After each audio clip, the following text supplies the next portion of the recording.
মাসুম রানা, তো আগামীকালকে তোমার ফ্লাইট হচ্ছে তোমার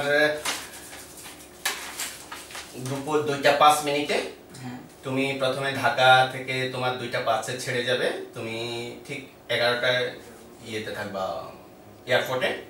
ওখান থেকে 6:15 তোমাকে কুনমিং নিয়ে নামাবে। কুনমিং থেকে আবার 9:30 ছাড়বে। 9:30 থেকে যখন 12:40 তোমাকে বেইজিং নিয়ে নামাবে। হ্যাঁ, তো এখন মাসুম রানা, তোমার সাথে আমি কিছু কথা বলতেছি, সেটা হচ্ছে যে আমাদের সম্বন্ধে। এই হচ্ছে মাসুম রানার বিশেষ স্টিকার চায়নার। মাসুম, তোমার ইউনিভার্সিটির নাম কি? আমার ইউনিভার্সিটির নাম হেবাই ইউনাইটেড ইউনিভার্সিটি। তুমি কোন সাবজেক্টে যাচ্ছ? আমি এমবিবিএস করতে যাচ্ছি। আচ্ছা, মেডিকেল করতে। তোমার টোটাল প্রক্রিয়াটা কে করে দিয়েছে? এটা এক্সিম অফিস। আচ্ছা, এক্সিমের সার্ভিস সম্বন্ধে তোমার মন্তব্য? এক্সিমের সার্ভিস কেমন বা কি?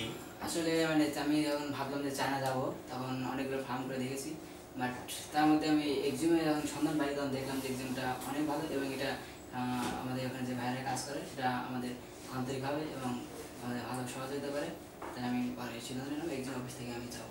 আচ্ছা, তো তোমার হচ্ছে যে সার্ভিসে কোনো অসুবিধা কি এক্সিমের মাধ্যমে পেয়েছো তুমি? নো, এটা আমি 100% সহানুভূতি দিতে পেরেছি। আচ্ছা, অন্য স্টুডেন্টদেরকে তোমার অ্যাডভাইস কি থাকবে আমাদের মাধ্যমে যদি কাজ করতে চায়?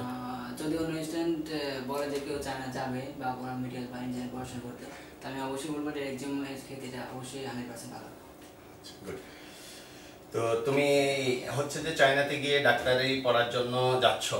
তুমি ডাক্তারি হয়ে মানুষের সেবা করবা, আমরা এই আশাটাই করি, এবং আমাদের দেশের একটা অ্যাসেট হয়ে তুমি এই দেশে আসবা এবং অনেক গরিব দুঃখী মানুষের সেবা করবা, এই আশা তোমার কাছে আমরা রাখি। তো তোমার এই হচ্ছে তোমার পাসপোর্ট, টিকিট, এভরিথিং তোমার কাছে দিলাম। হ্যাঁ, থ্যাংক ইউ। হ্যাঁ, দোয়া করবেন আমার সঙ্গে সবাই। ওকে, থ্যাংক ইউ।